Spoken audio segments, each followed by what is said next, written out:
আজকে নিয়ে এসেছি এক নতুন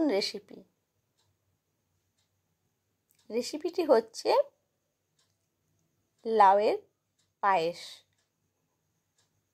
তো আমি একটা বড় লাউ নিয়েছি। লাউটাকে খুব ভালো করে ধুয়ে নিয়ে আমি খোসাটা ছাড়িয়ে নেব। খোসাটা ছাড়িয়ে নিয়ে একটু কুড়ে নিয়েছি। আমি এটাকে আর কিছু মোটা মোটা অংশ রেখেছি, এগুলো কিন্তু ভালোই লাগবে খেতে, সেই জন্য আমি এইভাবেই গ্রেটারে আমি কুড়ে নিয়েছি। তারপরে ওটাকে জলটাকে ভালো করে ন্যাকড়াতে ভরে আমি ছেঁকে নেব। ছেঁকে নিয়ে এবার কড়াই বসাবো। আমি গ্যাস জ্বালিয়ে তাতে দেব গাওয়া ঘি। ঘি দিয়ে আমি লাউটাকে ভেজে নেব। ঠান্ডার দিন ছিল, একটু ঘিটা একটু জমাট বেঁধে আছে, আর দুদিন পরে কিন্তু ঘি পুরো গলে যাবে।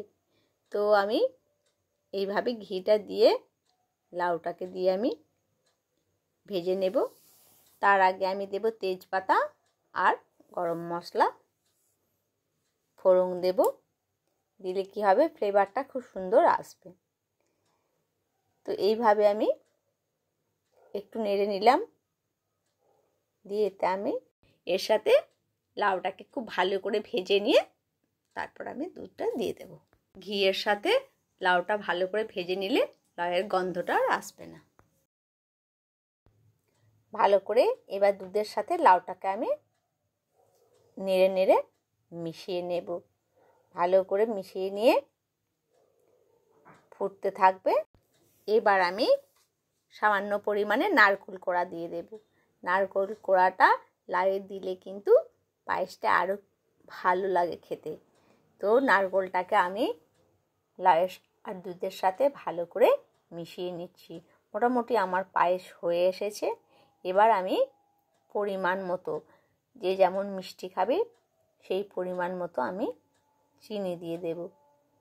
চিনি থেকেও একটু জল বেরোবে, তো আমি আবার চিনিটা দিয়ে নাড়তে থাকবো।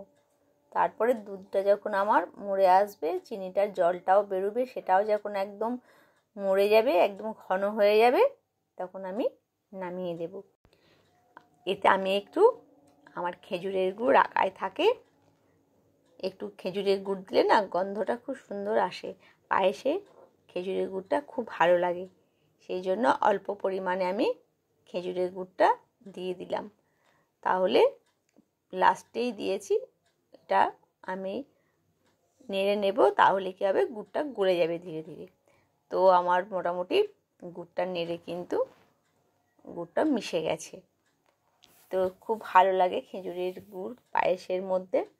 আর এই পায়েসটা ফ্রিজে, এখন গরমের দিন পায়েস বানিয়ে ফ্রিজে রেখে দিলে ঠান্ডা ঠান্ডা পায়েস ভীষণই খেতে ভালো লাগে। আমার কিন্তু পায়েস হয়ে গেছে। আমি এবার নামিয়ে নেব। নামিয়ে নিয়ে ঠান্ডা করতে দেব।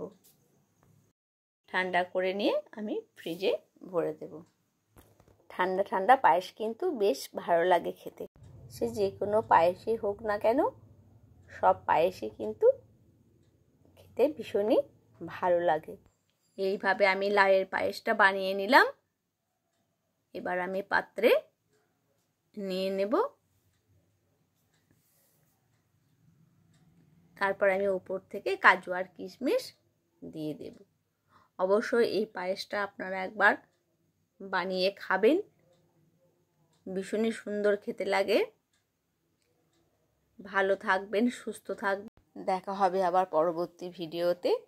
যারা আমার নতুন বন্ধু, আমার চ্যানেলটিকে সাবস্ক্রাইব করে পাশে থাকার অনুরোধ রইল। আর অবশ্যই লাউয়ের পায়েস বানিয়ে আপনারা খাবেন।